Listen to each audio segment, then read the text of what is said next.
Hey guys, it's time to do another lesson. Lesson 9.3 is what we're going to do today, and this is on solving quadratic equations again.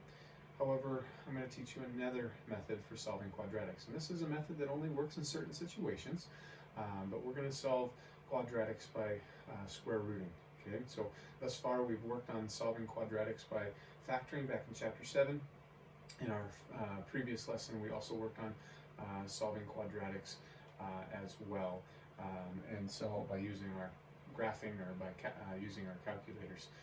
And so in this lesson, we're going to go ahead and solve by what is called square rooting.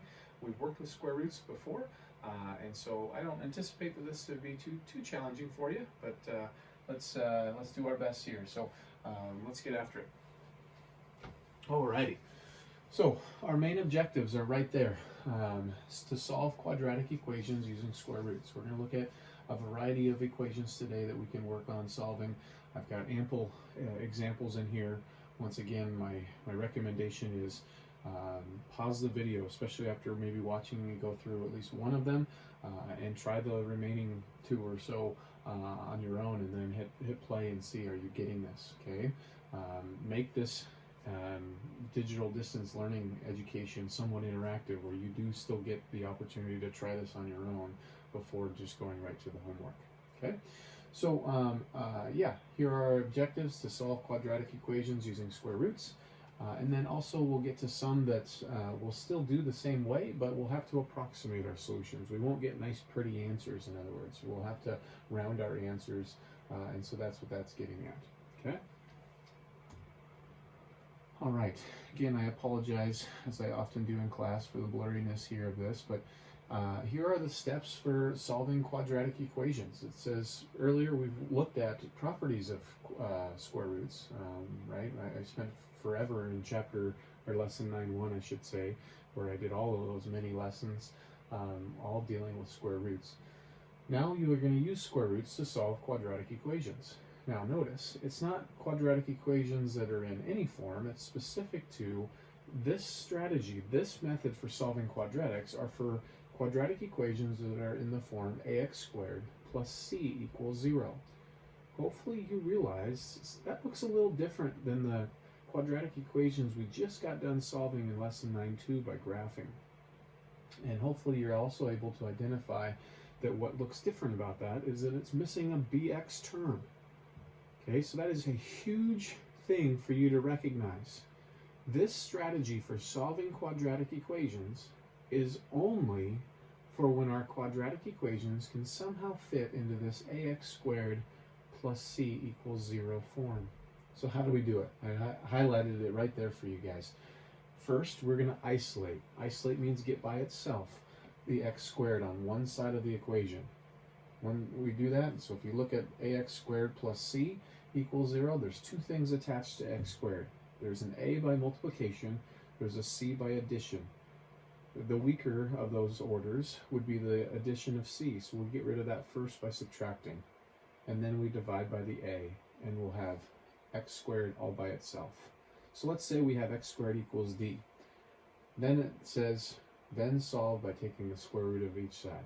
Remember, and I've said this numerous times to you over video, that what gets rid of a square is a square root. Square roots kill squares off. Okay, and so that's what we're going to go ahead and put to use. All right. Now, we have three different things that can occur whenever we take a square root of both sides. Okay, if we're dealing with something that's now in this x squared equals d, so we've done the isolating, in other words. If d is greater than 0, meaning if d is positive, x squared equals d has two solutions. Let's just think about it. If you have x squared equals 4, we're looking for what times itself makes 4. Now, most of you are going to be real quick to say 2 does. Yes, 2 does. But is 2 the only number times itself that makes 4? No, negative 2 does. Right? Remember, we actually looked at this back when we talked about finding the nth roots. This was something we did in class before we had to move to distance learning. So x squared equals d has two solutions, x equals plus or minus the square root of d. Okay, those are the two solutions that we have for solving if d is positive. All right, so anyways, I highly recommend that whenever you take a square root, whenever you are the one that put a square root onto an equation as a way of removing a square, just go ahead and put the plus or minus. Because even if we look at this next scenario, when d equals 0, if you have x squared equals 0, okay, so I square root both sides, so I put plus or minus. What's the square root of 0? What times itself makes 0? Only 0 does. And there's no difference between plus or minus 0. In fact, 0 has no sign to it, right? 0 is neutral. It's neither positive nor it's negative. So that's why we get one solution. And lastly, we have to also consider the case where when d is less than 0, d is negative. X squared equals a negative number. Well, think about it. What times itself? That's what you're finding when you're taking x squared. Something times itself equals a negative number.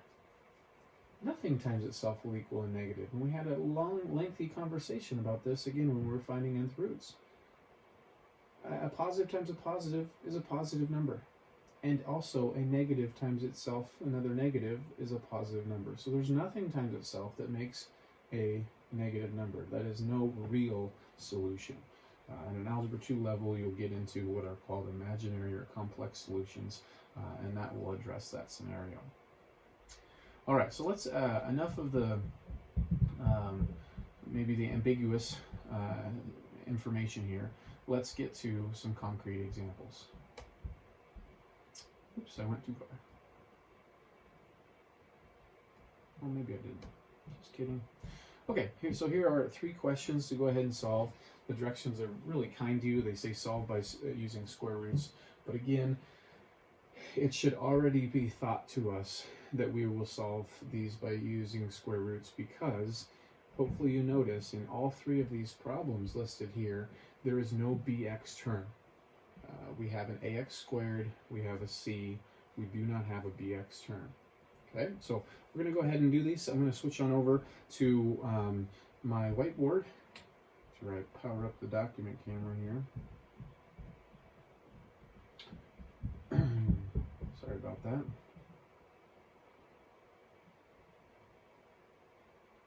There it is.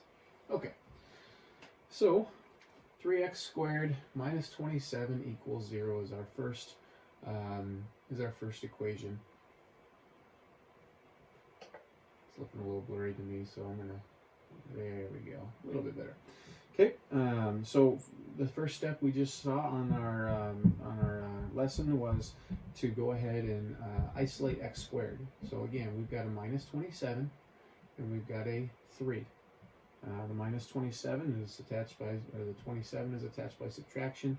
We've got a 3 attached by multiplication. Again, back early in this year, we talked about how do I get rid of these 2 things? We get rid of them in a backwards order of operations way. Okay, so we're going to get rid of our weaker order first, which is the subtraction, and then we'll get rid of the multiplication. So getting rid of subtraction, we simply add. So we're going to add 27 to both sides, and you get 3x squared equals 27. We still have an isolated x squared, or the thing being squared, as we're going to talk about in a little bit. X is being squared, right? Remember, exponents act only on what they touch. It's not touching that 3. So that 3 is just attached by multiplication. And to get rid of it, we divide. So it looks like we have x squared equals 9. Okay? So we move on to that kind of second sentence in that definition of how to solve by square rooting, and that is, now take the square root of both sides. Okay, so I'll move on over here. If I've got x squared equals 9, I'm going to go ahead and take the square root of both sides. But this is where I encourage, and let me give myself a little bit more space. This is where I encourage, whenever you take a square root, go ahead and put a plus minus outside. Okay, now we're not done. The square root of x squared makes x. And the square root of 9, if I were to do my little Breen's chapel on that, I'd find that that's 3 and 3, and that's a couple of 3s and no lonelies, so no chapel. So we just say 3, right? The square root of 9, we should all know to be 3. So this is where we end up with plus or minus 3. Okay, so our 2 solutions to that quadratic equation are 3 and negative 3. And it's okay to list your answer like that. I don't have a problem if you say x equals plus or minus 3. Okay, those are our 2 solutions to that quadratic equation. All right, let's take a look at B and C. I think we're going to see something different occur, and this is why these three examples have been chosen for you. Step one is to isolate x, or isolate the thing that's being squared. X is what's being squared here. So what's attached to x squared? A 10 by subtraction. So how do I get rid of it? You add 10. Add 10. So thus we're left with x squared equals negative 10 plus 10, 0. And then our next step is to get rid of the square. Okay, let's get rid of the square by square rooting both sides. So if I were to take the square root of x squared, it equals, again, anytime you place a square root, I highly recommend you saying the plus or minus. Plus or minus the square root of 0. Well, what is the square root of x squared? That's just x, right? We've worked on even doing that with simplifying radicals. I've got two x's in there, and it's a couple of x's, so they leave as one x, and no lonely variables or no lonely anything, so the radical's gone, so we just get x there, equals, and what's the square root of 0? What times itself makes 0? 1 times 1? No. 3 times 3? No. 0 times 0? Yes. So 0 is the solution to the radical square root of 0. Okay, and so then we get plus or minus 0. Hold on, think about that. Positive 0, negative 0. That makes no sense. This is just 0. Our solution, we have one solution in this one. And again, this is going back to those three cases on that previous slide I showed you that said if D is 0, then we have one real solution, and that's x equals 0. Okay. If D was positive, as we had here, x squared equals 9. 9 is positive. We had two real solutions. All right. Let's take a look at letter C here. So again, our first step is when we notice, hey, there's no bx term, so let's go ahead and try to solve this by square rooting. Solve by square rooting starts by saying isolate the thing that's being squared. Isolate x squared. Okay, so what's attached? Plus 11 times by negative 5. The weaker of those two orders is the adding 11, so we'll get rid of it by subtracting. So that's negative 5x squared equals 16 take away 11, 5. One more step to isolate. To get this thing that's being squared by itself, I need to divide by negative 5. So I'll divide both sides by negative 5, and you get x squared equals 5 divided negative 5, negative 1. Here's that third case. Again, we saw where x squared equals a positive. We saw where x squared equals 0.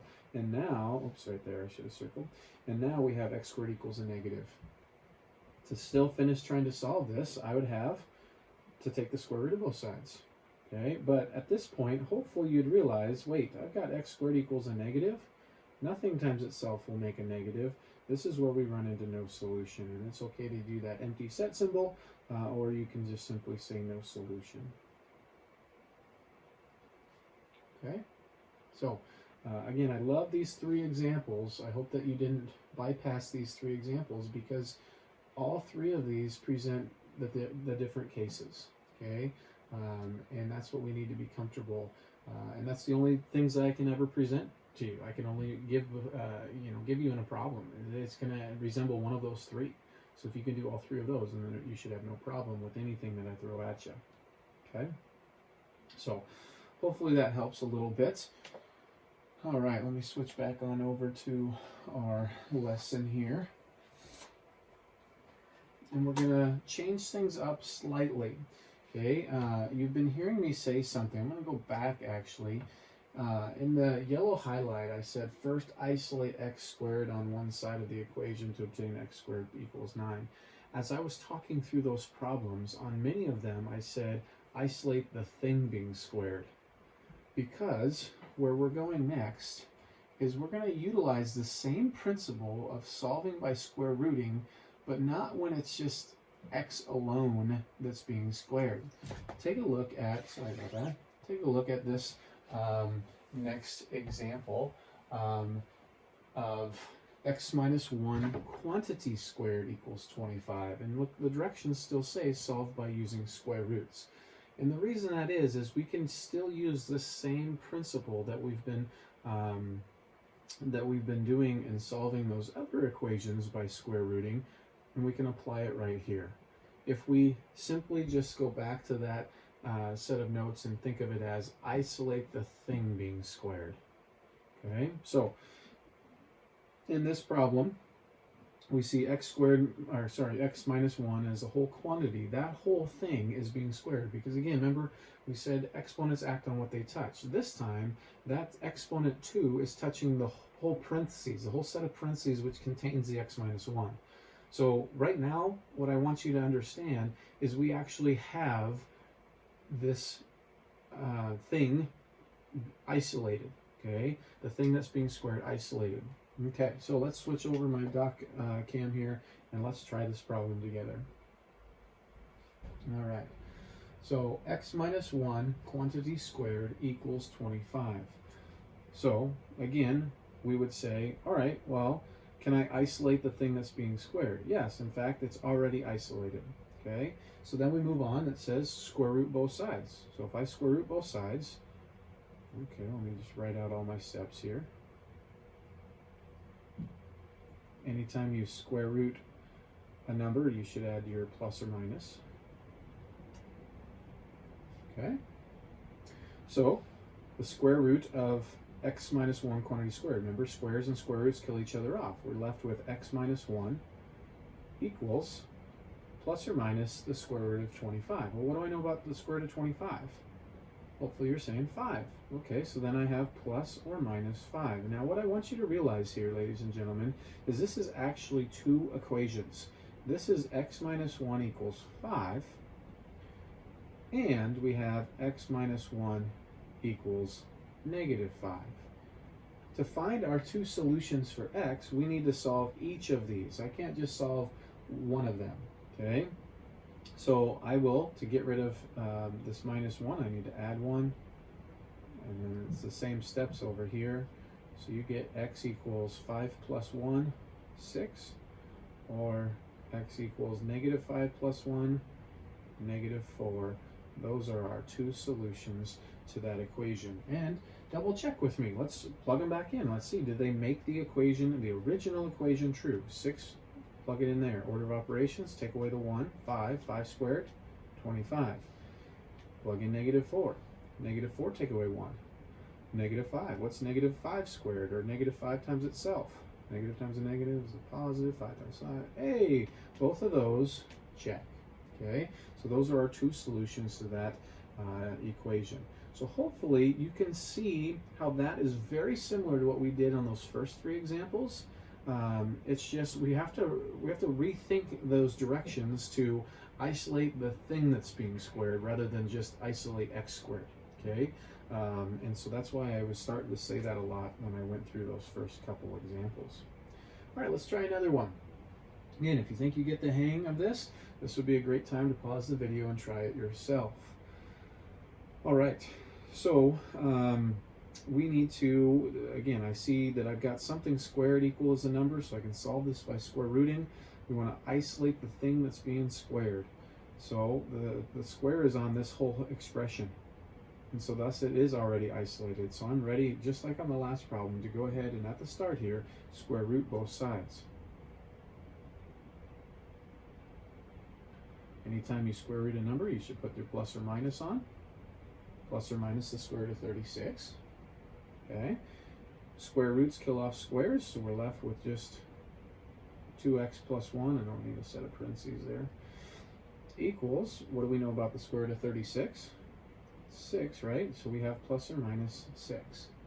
And again, this is where I encourage you, because we have more work to do to solve for x, that's our goal, is to split this apart and rewrite two equations that we need to solve. 2x plus 1 could equal 6, or 2x plus 1 equals negative 6. And how do we go about this? Is back to chapter 1, about the first or second week of Algebra 1 this year. We're going to go ahead and subtract 1 on both sides. 2x equals 5. It's so nice to be able to solve these equations simultaneously. 2x equals negative 7. And then divide by 2 on both sides of both equations. So x equals 5 halves, or x equals -7 halves. Nothing wrong with fraction answers. Okay, we don't discriminate. There we go. Okay, and again, I certainly could go ahead and check if I wanted. It's rather easy to check here. 2 times any of these are going to just eliminate their denominator, so you get a 5 plus a 1, 6. 6 squared is 36. Again, 2 times this is going to eliminate that denominator, so -7 plus 1 is -6. -6 is squared is 36 as well. Okay, so I also wanted to include this third one because it's a little bit different. If we are to think through this and go, oh, well, I still see something that's squared here, so let's try to isolate it. Well, if I try to isolate it, you got to ask yourself the question, what really is being squared? And again, exponents act only on what they touch. This square is touching the set of parentheses, so the only thing that the exponent 2 or the square is on is the x minus 3, meaning it's not on the 4. And so I have to get rid of the 4 if I'm truly going to isolate the thing that's being squared. So 4 is attached by multiplication. Hopefully you've finished that sentence for me. So I'm going to divide both sides by 4, and you get x minus 3 quantity squared equals 9/4. Now this problem in a way looks exactly like the last 2 ones that we did now. Okay, so that was just one extra little step that I threw in there to force you to have to isolate before square rooting like I did on the other 2. Okay, so now we're ready to do that square root both sides because we have indeed isolated the thing that's being squared. So I'm going to go ahead and square root both sides. Anytime you square root a number, plus or minus. Plus or minus the square root of 9/4. Okay, and squares and square roots kill each other off, so I'm left with x minus 3 equals plus or minus. Now, when we take the square root of a fraction, we've talked about this property. Remember we had, if I have the square root, I said this like every day for many days in all those little mini videos. One of our rules with radicals, if I have a fraction inside the radical, I can rewrite it as a fraction of the, a fraction of the radical in the numerator, and then the radical also in the denominator. So that's exactly what we're going to do here. We're going to rewrite this as plus or minus the square root of 9 divided by the square root of 4. Well, what do we know about the square root of 9? That's 3. What do we know about the square root of 4? That's 2. So I have plus or minus 3 halves then. Okay? And once again, just like we did on the last 2, this is now 2 equations really that I need to solve. This is x minus 3 equals 3 halves, or x minus 3 could equal negative 3 halves. Okay, let me slide that on over. Okay, so I have one step left to isolate and solve for x. Let's add 3, add 3, add 3, and add 3. Okay, so we're left with x equals 3 plus 3 halves. So this is where I would get a common denominator. 3 is the same thing as multiplied by 2 over 2, 6 halves. 6 halves plus 3 halves makes 9 halves. Okay? Or you can think of 3 halves as 1.5, add 3 to 1.5, and you get 4.5. Same answer. Or, here I need to take 3 and add it to negative 3 halves. So again, this is like 6 halves that I'm adding to negative 3 halves. So that's 6 halves minus 3 halves. So you should get x equals 3 halves. Again, 3 minus 1.5 is 1.5, and that's what that says. So either, you don't have to have an answer that's a fraction. You could certainly go to the decimals there in that situation, no problem. Okay? So again, hopefully these serve as great examples for you to refer to when it's, we're not trying to isolate just x squared, but we're isolating the thing that's being squared. Okay? And again, hopefully you can see that this still has the same flavor, the same idea as what we were doing in the first 3 examples, just a slight twist to it. Okay? All right, let's take a look at a third example, third type of problem that we're going to be dealing with in this lesson. And that's Well, those are just more practice problems. If we were in class, I'd have you try these on your own and get an opportunity to make sure that you're checking for your own understanding. But in the beauty in a video is I don't need to provide as many examples as you can keep rewinding and trying those on your own. Okay, so notice this is slightly different. Not much, but this is addressing that second objective, and that was to approximate solutions to quadratic equations when we're solving by square rooting. And so you'll notice it says solve this equation by square roots, round your solutions to the nearest hundredth.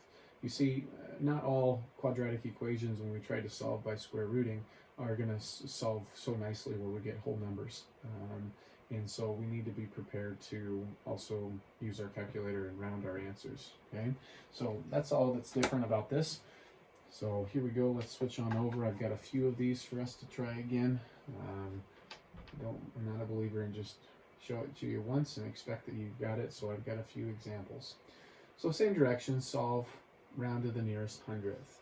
Okay, so once again, we see that we don't have a bx term, we don't have a bx term, we don't have a bx term in all of these examples. That's an important thing for us to realize right off the bat. Because again, I'm teaching you multiple ways to solve quadratic equations, and it's in this criteria where it would be advisable for us to use this square rooting technique. Okay, only when there is no bx term.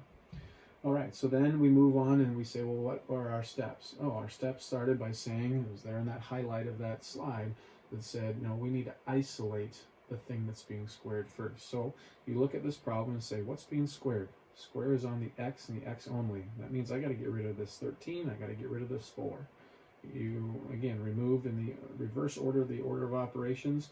We're going to go ahead and add 13 to both sides. So you get 4x squared equals 28. And then we're going to divide by 4. Divide by 4. And you get x squared equals 7. Now, on all of the previous problems, that's 7 sitting there. There's been a number in its place that's been a perfect square of some kind, and so that's where we've been able to do this without needing a calculator. Here, we need to round to the nearest hundredth when we solve this. So, what gets rid of a square? This is the second step in the square rooting process, and that is to take the square root of both sides. So you get the square root of x squared equals the plus or minus, anytime you're applying a square root to a number, the square root of 7. And so what does this make? This just makes x on the left, and this equals plus or minus the square root of 7. Now in higher levels of math, we actually stop there and we say that's fine, leave that answer. But the directions are very clear that in this problem we need to round to the nearest hundredth. Okay, so my calculator, clear that out. I need to do plus or minus the square root of 7. So I don't need to worry about my plus or minus. That's just going to change the sign on the overall number. I do need to do the square root. So the second feature on my calculator above the x squared button is the square root symbol. So second x squared brings up the square root, and 7, enter, and here's what we get. This is approximately plus or minus 2.6457. I'll stop there, dot, dot, dot. Okay, now, round to the nearest hundredth. A quick little reminder, where is our hundredths place? Our hundredths place is our second place after the decimal point. This is our tenths place. This is our hundredths place. So I have a 4 sitting in there. And so again, how do we work on rounding? We round by looking to the number after. If the number after is a 5 or bigger, as is the case here, we need to take that number in the hundredths place in this case and round up. If that number was less than 5, then we just chop it off and leave it as is. Okay, so what we have here then is the appropriate only solution would be plus or minus 2.65. And I'm okay with that answer of 2.65 and leaving the plus or minus out front. Okay, just hope that you recognize that that is telling us there are 2 solutions. Okay, not surprising, right? Let's make this connection. in our last lesson, lesson 9.2, when we were solving quadratic equations by graphing, did we commonly have two solutions? Yeah, right? We saw that that U-shaped parabola, as it's called, that U-shaped graph, intersected the x-axis, where we got our x-intercepts, our zeros, our roots, our solutions, oftentimes twice, okay? But not always, right? We saw it also happen once, and we sometimes saw it happen no times, and that's what we're dealing with as well today. Okay, so let's try another one of these. We're getting close to the end here. I need to isolate the thing that's being squared, and that's x is being squared. I've got x squared. So attached to that, I've got a -2, and I've got a times by 5. I'll get rid of our -2 first. That's our weaker order. Add 2 on both sides. 5x squared equals 2. Then we will get rid of this 5 by dividing by 5. So you have x squared equals 2/5. Okay. So now we're ready to get rid of the square. This is our second step again in this lesson, and that is to square root both sides. Okay, so then the square root of x squared equals plus or minus the square root of 2/5. Okay, and again, square root kills off a square, so we just have x equals plus or minus the square root of 2/5. All right, so let's find out what that is to the nearest hundredth. So we go to our handy-dandy calculator. Okay, many of you probably know 2/5 to be 0.4 as a decimal. That would make this a lot easier, but you don't have to do that either. You could just simply put in 2 divide 5 inside your radical. So I'm going to go ahead and do, once again, second x squared to pull up my square root symbol. And then inside that radical, I'm going to do 2 divide 5. So there I have 2/5 inside my radical. And hit enter, and we get 0.6324. So we have x is approximately 0.6324. That's far enough if I'm going to round to the nearest hundredth. And so x equals, I go to my hundredths place, I look after, no, not bigger than, not 5 or bigger, so we just chop it off. And so we have 0.63. Oops. Catch my mistake. X is approximately, that wasn't my main mistake, but plus or minus 0.63. Okay?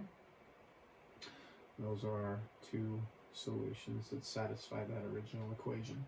All right, let's do one more, and then we'll look at one application question to close things out today.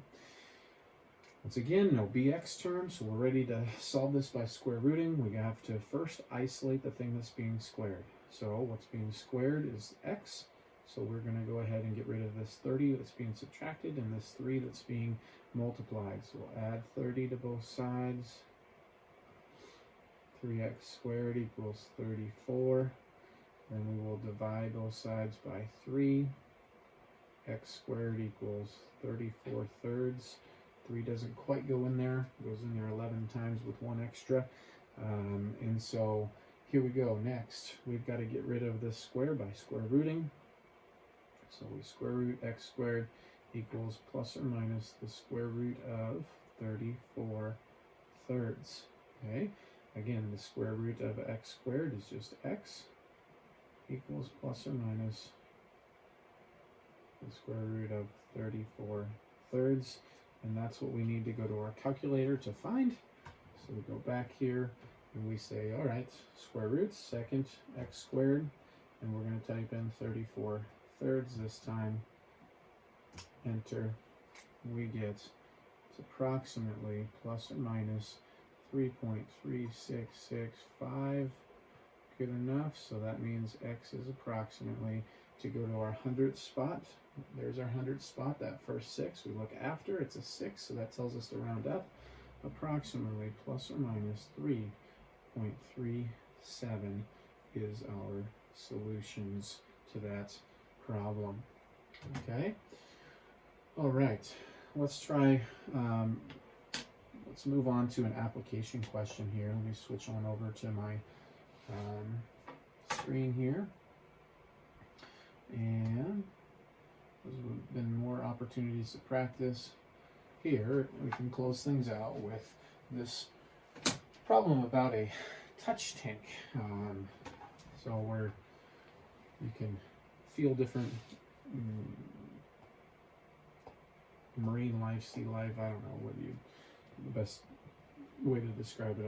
It makes me think of baseball and the Tampa Bay Devil Rays, or it used to be the Devil Rays, just now the Tampa Bay Rays have one of these out in their outfield, beyond the fence, of course, for fans to touch stingrays. All right. Anyways, the touch tank has a height of 3 feet. Its length is 3 times its width. The volume of the tank is 270 cubic feet. Find the length and width of the tank. Okay, so I've copied down much of this problem already on my whiteboard, and let's take a look at that. Okay, so here's the information we have, and again, we were told, since this is coming off the screen, this is 3 feet. Okay, we're asked to find the length and the width. We have a height, we have a volume, so a good approach to this problem would be to think about how do all those things relate. They didn't say the shape of this touch tank, but the picture tells us that we're dealing with a rectangular prism. How do I find the volume of a rectangular prism? Isn't it length times width times height? And we know, class, that the height was 3, and we know that the volume was 270, so would you agree that I have 270 is equal to the length times the width times 3? Now, an astute person would look at this and say, well, I can't solve that though, Mr. Breen. I've got a length and a width, 2 things that I don't know, and only one equation. Completely agree with you. You can't solve that and find one finite solution. But there's one more piece of information in our word problem, our story here, that we have not put to use. And that is, its length is 3 times its width. Its length is equal to 3 times the width. Whatever the width is, tripled will be the length, right? Well, if that's the case, I can do a substitution here, and I can put 3W in the place of L, because that's what L always is. In this tank, the length is 3 times the width, and you now have an equation, 270 equals 3W times another W times 3. Okay, so let's clean up what I have written over here, because we can perform this multiplication. We worked on this in properties of exponents and things like that. 3 times a 3 makes a 9. W times a W makes W squared equals 270. Okay, so you can hopefully start to see why this problem is listed in here. This problem is listed because, notice, this is a quadratic equation. I've got my highest degree term being something squared. And specifically, this is one we can solve by square rooting. Notice what's not present in this equation. I don't have just a single W term, okay? And so we're going to go ahead and solve by square rooting. So in order to get, again, the first step in solving by square rooting, isolate the thing that's being squared. That square is only on the W, okay? So that means I got to get rid of this 9. The 9's attached by multiplication, so we'll go ahead and divide. And if you'd rather, I'll flip my equation around. W squared equals, how many times does 9 go into 27?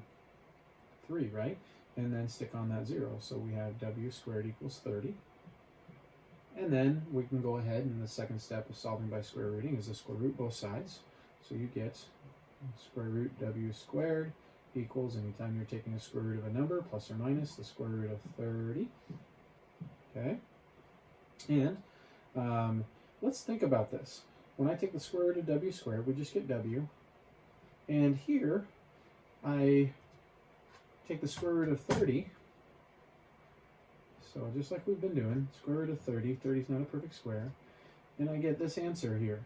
So W equals plus or minus the 5.477. I'll go just as far as there. It didn't tell us on how to round.